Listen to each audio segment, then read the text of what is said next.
I'm Eric at Frog Valley Tropical Fruit Farm, and this is Florida Natural Farming. I'm going to talk about biodynamics. It is the biggest influence on me here at Frog Valley Tropical Fruit Farm, even though we are no longer biodynamics certified. The inspiration and the direction that the standard, that biodynamic farm standards, set me on this path of wanting to know how to grow food naturally when I discovered that Biodynamic Prep 500 actually worked when you sprayed it. So I'm going to talk about biodynamics, soil, fungi, and food growing, natural food growing. So this farm is just amazing. There was nothing here when we started. It was all like lawn and some big old trees, big oak trees, some really nice laurel oaks, and some big pine trees, but not very many of them. And then just lawn. It was all compacted, and it would, when it rained, had big puddles, like huge puddles, like little ponds that could be like up to a foot deep. And they'd be about, I don't know, they felt like they're about 105 degrees when it was really hot in the summer. Look at the orchids, look great this year. And I planted all these fruit trees that I was buying from Pine Island Nursery because we're a tropical fruit farm. All 3-gallon pots, I guess is what they are. And we wanted to be an achachiro farm, which is what this is, the Bolivian mangosteen. We grow about 30 different types of mangosteens, different species, New World and Old World mangosteens, Garcinia species. Now, we have about 500 plus or minus, because you never know who's going to be taken out, because I planted most of them from seed. We only have one fruiting tree, but we have several that are like ready to start fruiting. And the fruit's very expensive, and they produce a lot of fruit as they mature, and they're long-lived trees. This is another one.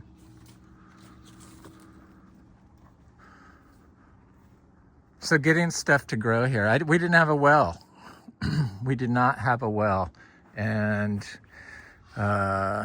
eventually we put one in, artesian flow well. So it's, artesian source of water from the aquifer. It pumps 60 gallons a minute. It's all done in this polyvinyl chloride tubing. It was kind of expensive. It was, I don't know, it was a lot, but it goes down 550 feet. It's pretty cool to have that much water available just by turning on the switch. Florida's amazing. Just an amazing spot. And so I started planting these fruit trees in the lawn without water. And because we wanted to be organic, so I was scared to use manure. I was scared to freaking use manure because they scare you away from using it. Because there's all kinds of rules if you use raw manure. We don't use anything at this point. We just let the system do everything naturally. Get its water, get its nutrients. I do try to keep vines off the trees. Like this passion vine is growing on this big achachiro tree that fruits. But the fruit's kind of nice. They're nice fruit, and they spread everywhere, and there's a big range of size of them. But the achachiro fruit, this tree has been fruiting for about 3 years. It's a Garcinia humilis. This was a store-bought, nursery-raised tree that I bought from Flying Fox Fruit and moved it here from my old place. It was in a root pruning pot, and I planted it right away. And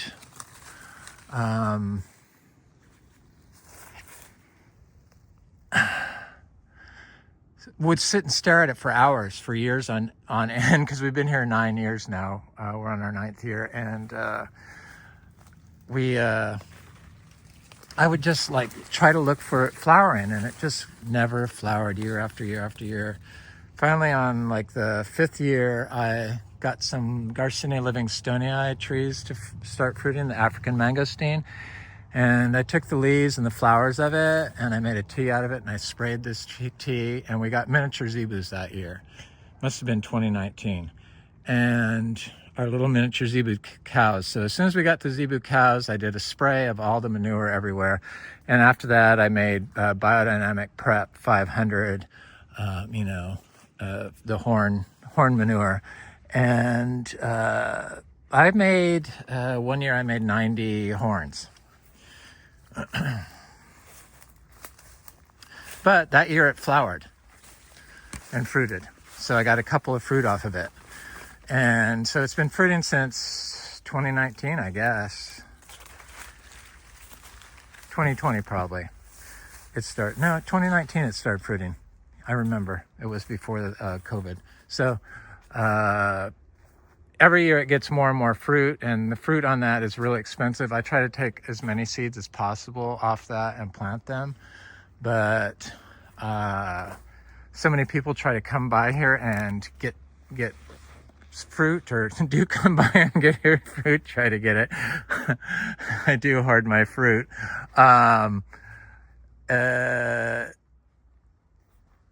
So I give them would give them the seed. So, cause they eat the fruit. What am I going to do? Give me the seed, Sure, I could charge them for it, but I usually gave them the seeds. In fact, I pretty much always gave them the seeds. I think we're only going to give stuff, trade stuff at our new farm for plant material. We're going to sell our miniature cows. But anyway, so it fruited, and I was really elated, and I saw the flower accidentally. I'd spent hours looking at that tree, probably a week's worth of time by the time it flowered. It felt like it anyway. And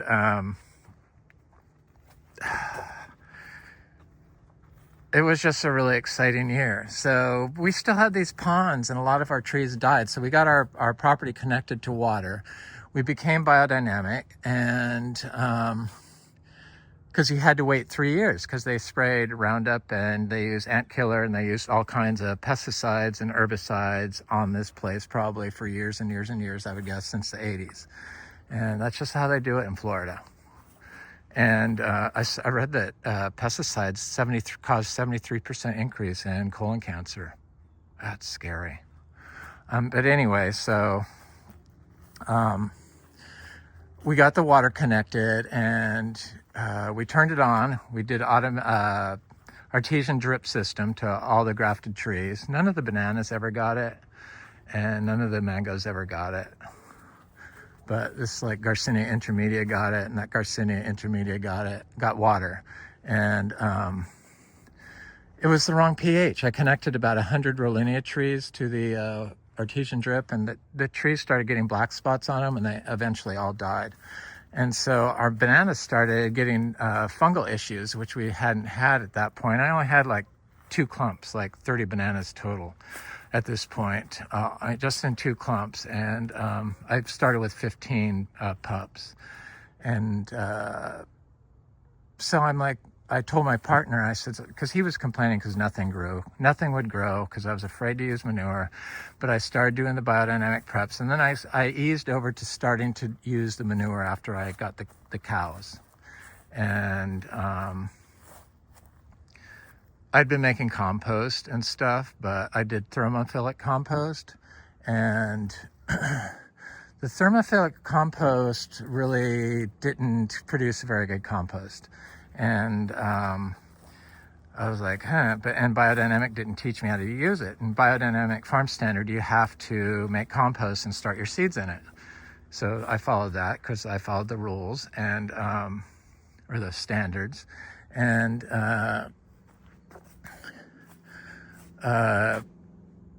I eventually learned how to make compost, and it basically is the same philosophy you use for soil health. Do not disturb. So you make the pile and you leave it the hell alone. You wait for stuff to grow in it, and you could throw seeds in it to get stuff to grow in it so the roots grow through it, so you get all those root exudates that it supercharges your compost. So I learned that from Indian zero budget natural farming. That was probably the second biggest influence on me after biodynamic. And the combination of the two is how I got to this point where we created this beautiful beautiful freaking food forest sanctuary in Vero Beach, pretty much downtown on 10 acres. So stuff started growing when I did the manure. So you can't sell fruit if you use rest manure for 120 days after you apply it. So there was so much rules, but none of these bananas were here. So stuff wasn't growing, and they were still getting the lawn ponds, and all the stuff had died that we planted in here, the Rolinias and everything. And the achachiros has always maintained their health, and seeds couldn't grow if you planted them in it. And so I started putting piles every day of when I cleaned out the daily the daily manure from the barn, because we locked our cows in at night because there's coyotes around here. So it was like coastal Bermuda hay and manure and pee, and God knows what else from the cows. And I saw that. I was trying to figure out what this plant over here was. It's a ginberry. Looks really good. Nice. It was from my friend Al and Chris, friends that came by from up north.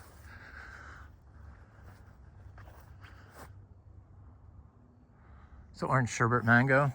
I don't get the early, late, and mid-season mangoes, because ours all bloom at the same time. So here's the peach cobbler blooming, which is considered like mid to late. And this is an orange essence blooming, and this is a fruit punch blooming, and they all are blooming. All the mangoes are blooming. The lancetilla is blooming. The coggshall is blooming. They just bloom in unison. This is another orange essence. Looks great. This is all summer. Mm-hmm.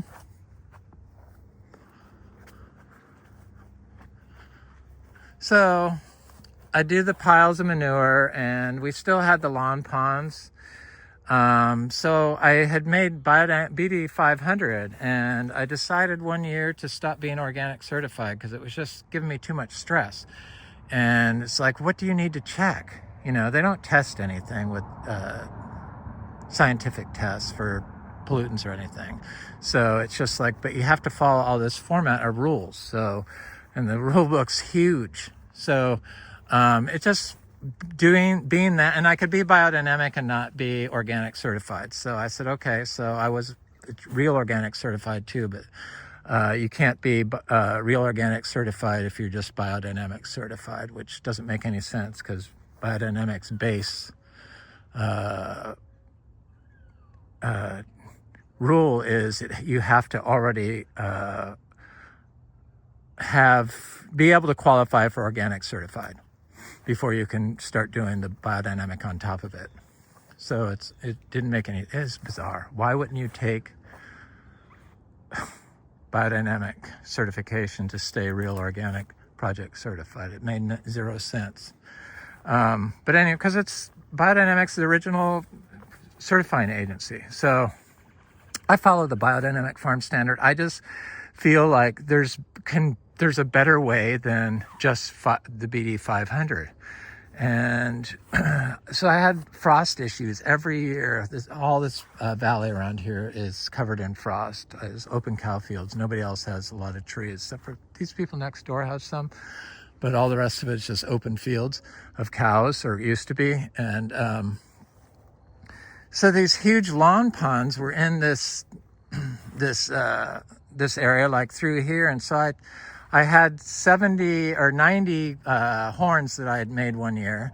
And I think it was before, must have been 2019 also. I had all that inspiration when I got the cows because I had all this manure. That's what it was. So, because it was before COVID. So it's been a while, 6 years. So I buried like 40 horns in this section over here because nothing kind of would grow in there, and it would get frost every year, and all the mangoes died from it. Didn't die, but they froze back starting in here. So through this area, and then there's a nice looking achachiro tree here, and there's a big one over here. But this one's looked very good. Guava trees, bananas,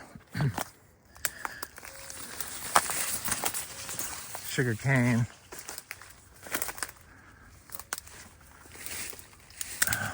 So I buried the horns over here. All through here. Here's these mangoes that froze. They're starting to flower again. Most of them, I think, started from above the graft, or, came back from above the graft, thank God. So they flowered last year for the first time after it was 31 degrees here. Cacao didn't get affected. Stuff like Adamoyas and sugar apples, they didn't get affected. But this was like all lawn and like very sparse, and then in the center was like all sunken like area from standing water that was really hot because the trees were tiny. They were tiny for a while.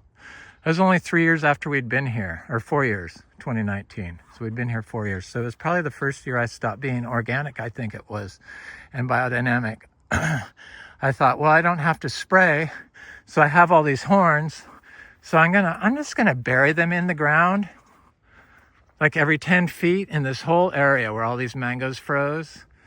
And we had a couple areas where we had standing water still because the lawn made everything compacted, and throughout the 10 acres. And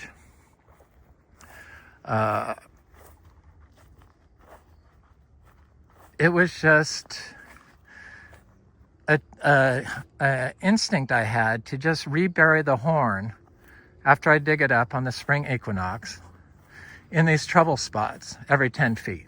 So I buried all those horns everywhere. I did some in the lawn or in the path here. And as soon as I did that, like that summer, after that spring, all the standing water issues went away. No standing water again. And this was supposed to be a flood zone. So it made me start thinking, and it's like, oh my God. And then that winter, we never had any frost for the first time ever. And all the fields around us were covered in frost.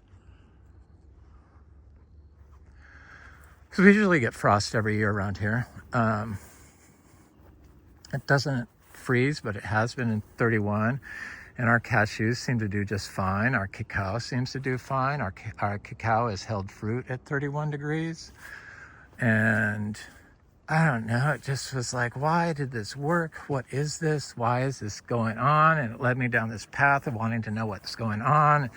Molecular biology and microbial biology, I guess. And I just wanted to know. And I knew the fungi played a major role in it. So I planted lots of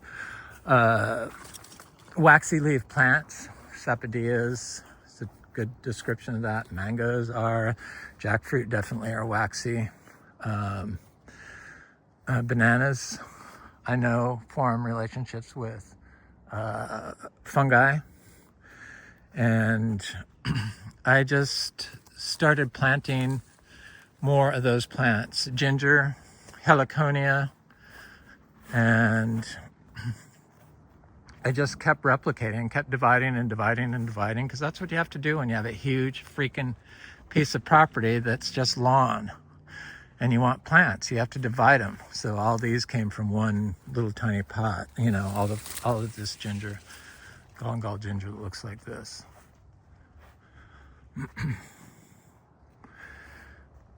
So I just kept thinking, and I've been looking at how arbuscular mychorizae fungi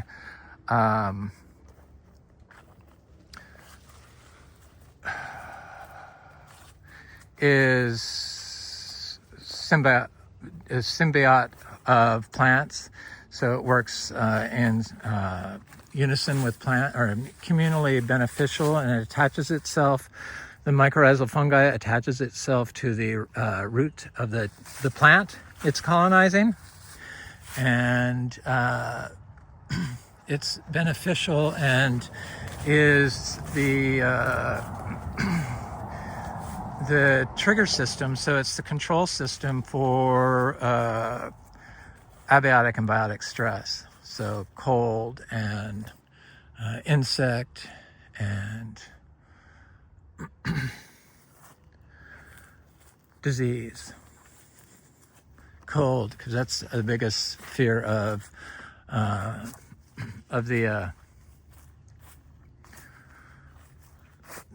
around here in the winters, the cold. I don't worry about it. I never have. I used to, but I don't anymore.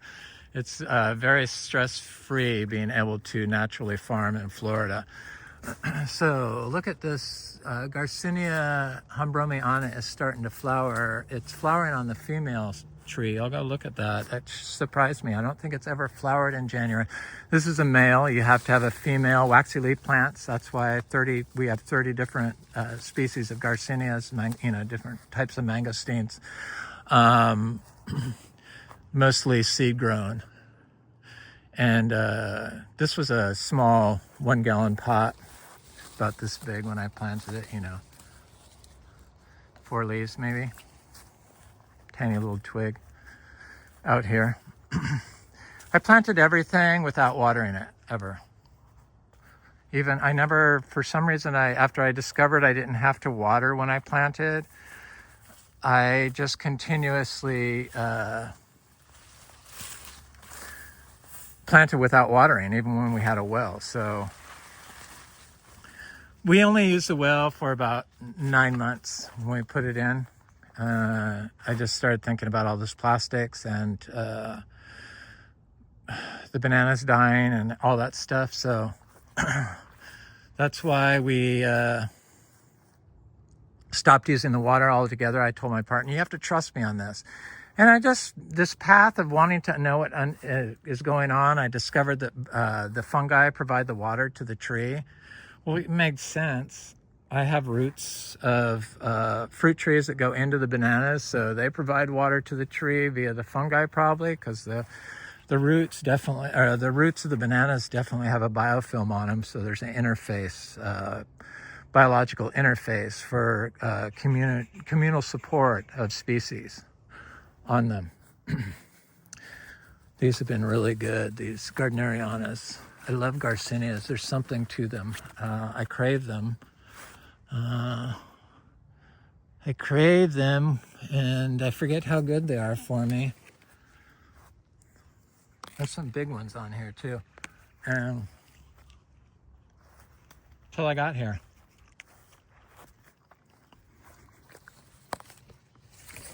That's pretty good size. These things fruit pretty much continuously year round. The Garcinia gardneriana, Garcinia brasiliensis. The easiest trees I have are the Garcinias. It's weird how I chose that as the tree for the farm, and I feel it's like uniquely adapted to producing huge crops of super expensive medicinal fruit, because the Garcinias are anti-carcinogenic. So there's something in them they're studying to create drugs to combat cancer. But I made tea out of all this stuff. I've done lots of videos on it, my teas. And they work. And the fungi in the soil prevents the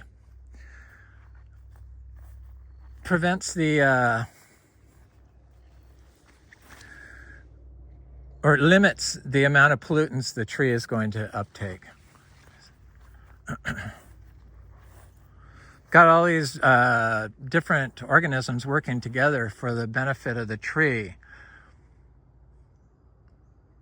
They don't want the tree to get poisoned, so that's why that works. I don't know what they do with the pollutant. Probably seal it in the soil aggregate would be my guess. So here's the female Garcinia hombromiana tree.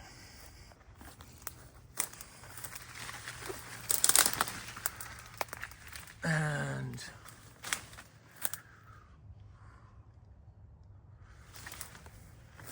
it's flowering. Yay. This is, I think, my favorite fruit. So on these, there's so much stuff that people don't talk about. The Garcinia hombromiana, the seashore mangosteen. I think some people call it the Garcinia celebica. I think it's a synonym for it. But they get huge in Asia, so they're gorgeous, and they get red fruit on them, and the fruit has a scent to it, and it has complex flavor compared to the other Garcinias. More complex. But I've only tasted 10 species of Garcinias, but as time goes on, the longer we have that, the more I'll taste.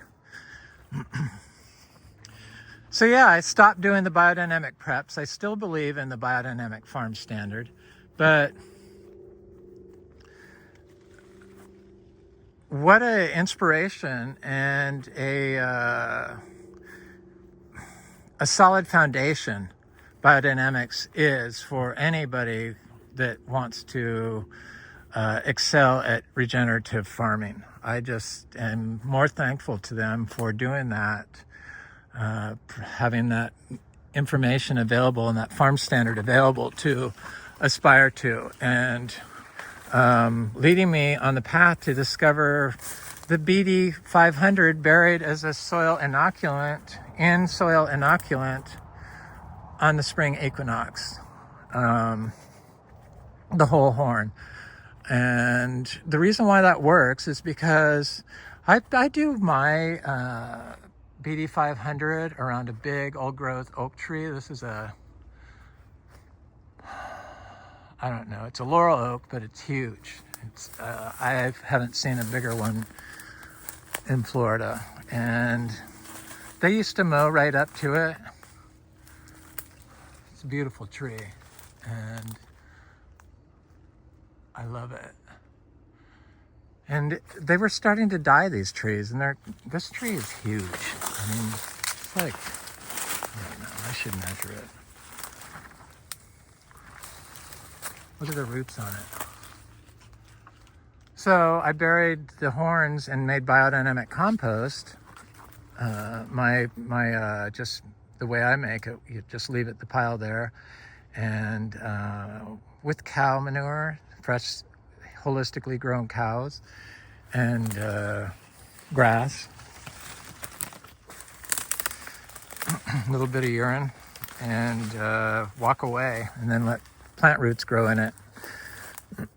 Plant seeds in the top of it, and then let them grow in it, and then use the compost after they've been growing in there.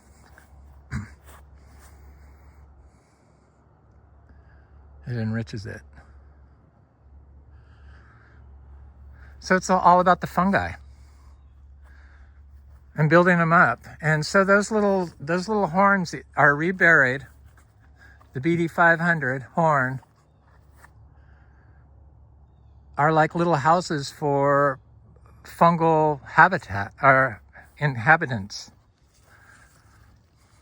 Because I don't know why I did this, but I took a horn before I did this, before I discovered burying the BD 500, and that's what influenced me to do it. Is I put a horn, the first year I made BD 500, a whole horn with the manure in it. After I picked it up on the spring equinox, I put it in a rain barrel, and it lived in there for 6 months, and it would lift itself up to the top of the rain barrel, and something would come out of it and attach to the algae on the side of the rain barrel during drought, and then it would sink back down. And I saw that it had a little fungi growing in there, because you could see the white. So I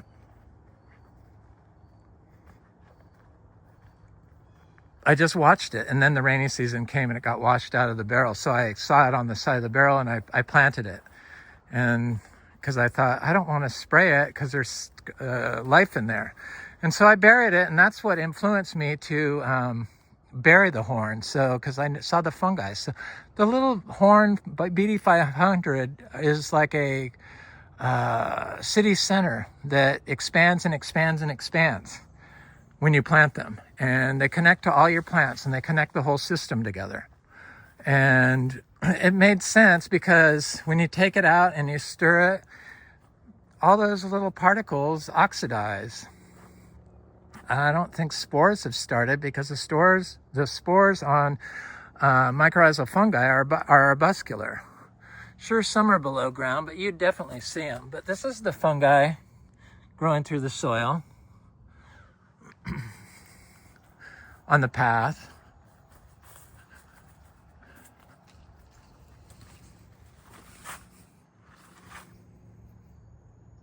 I got some tree I planted. I plant a lot of stuff from seed, but it's that little tree right there. What is that? I don't know. I planted so much stuff here. It's just insane. So it definitely fixes the soil. It fixes standing water issues. It fixes compaction. It will attract diversity. That's one of the things I noticed was that the cover crop changed quickly.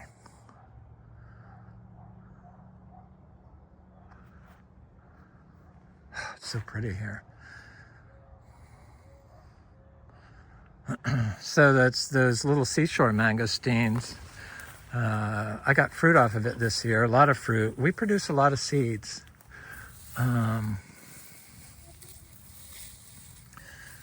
Here's one of them right here. It looks good, considering it's not very old.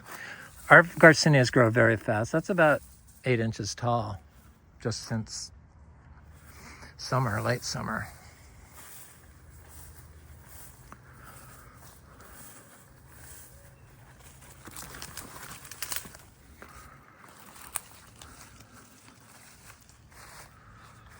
There's an achacha here. There's a really big one way over there.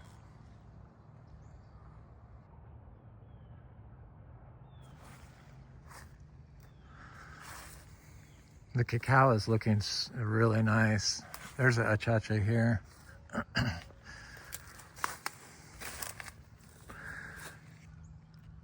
So the fungi keeps the whole system alive, and as the time goes on, they build and build and build. If you're not walking on them and driving on them, that's what's so wrong about driving in Florida, because it just squishes them and kills them. So you just prevent nutrients from flowing through your system. You cause water to run off. You limit your plant's ability to grow in the system, because of the change of the pH when you mow on it. And then if you take something, because I never put any wood chips over everything. I put wood chips around the trees, but I don't know. They cause more damage, especially when you use manure. And so I just stopped doing it. But I put a lot of logs because we have hurricanes here and we get a lot of debris. So I'd stack those around the trees, around the little tiny trees, and do stuff like that. But I never did any chop and drop. We have such a huge space. It's like you'd wear yourself out doing chop and drop all day, every day, especially since stuff grows here in Florida. The description of Florida by the people that discovered Tampa Bay, or who camped, the Spanish that camped there when they did their journey looking for gold. The description of Florida was the most fertile spot they've ever seen, and the amount of life and plants was, and the smell of the air was amazing. And that's why they called it Florida. And I'm like, that's a complete opposite of what they say it is today. The only thing that's changed is the way we grow food. So it's like, which image would you rather have? The one of the people that first saw it untouched by us, or the one they give now of, oh, you can't grow here because there's no nutrients in the soil? Garcinias are looking good. Really, really nice. So yeah, it takes time. It takes time for the stuff to grow. It took, I think, 8 years for me to get to the point where I could basically direct sow, let's say, jackfruit seeds in it, and they will come up just fine.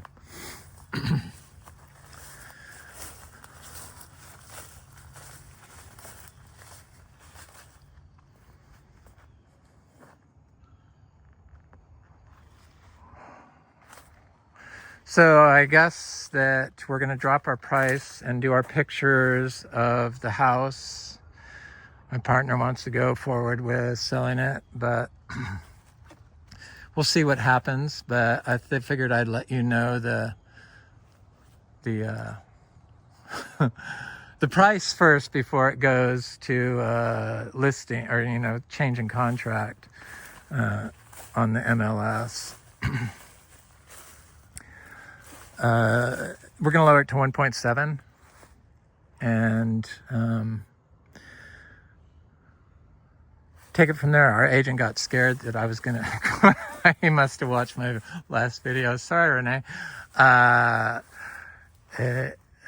I liked it here too much, and I was going to try to leave it at 2.2 million, but I need to get real. And yeah, it's worth it to somebody like me, but this would scare most people probably. But the beautiful thing about this is I never have to worry about, it doesn't cause me stress is a thing. And we could just rent out the house, but it doesn't cause me stress because it takes care of itself. And the little cleanup you get from storms is minimal. And the trees can handle the stress for you because of the fungi and their ability to alleviate stress from the system.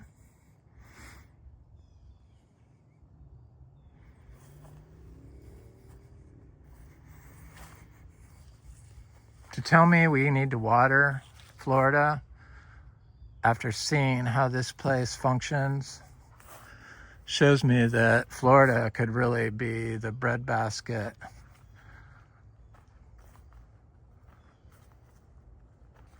of tropical fruit and probably other food products for the U.S. without doing anything. Bearing some BD 500 horns every 10 feet and walking away and adding the diversity. Got to have the bananas. Bananas have a certain amount of potassium, so they hoard potassium. So potassium's needed for stress. So I imagine large quantities of it are needed. And they're so aqueous that they provide the right amount of electrical conductivity to the soil because of the biofilm they put around their roots and the way they attract mycelium, which is full of water. Mm-hmm.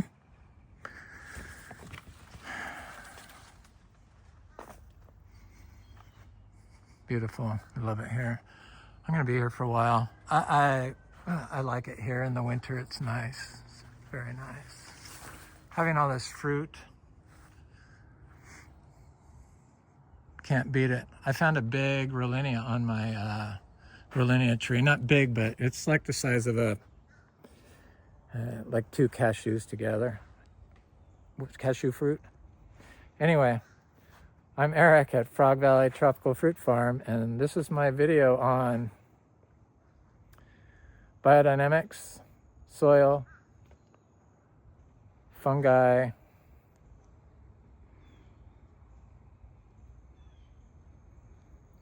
plant,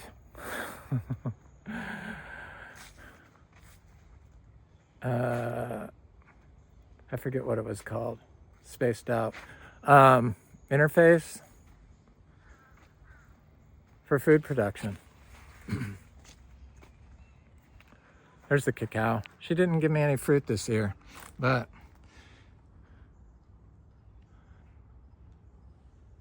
it got very drought stressed last winter because I let it hold 30 fruit during a drought. You know, this is unwatered. This tree held fruit at 31 degrees.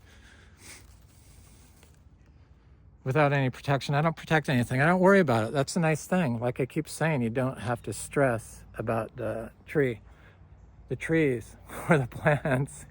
No problem. Anyway, I'm Eric. Have an excellent day. Thanks for watching. Happy New Year.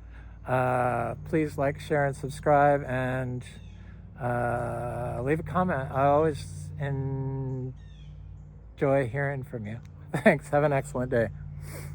Happy New Year.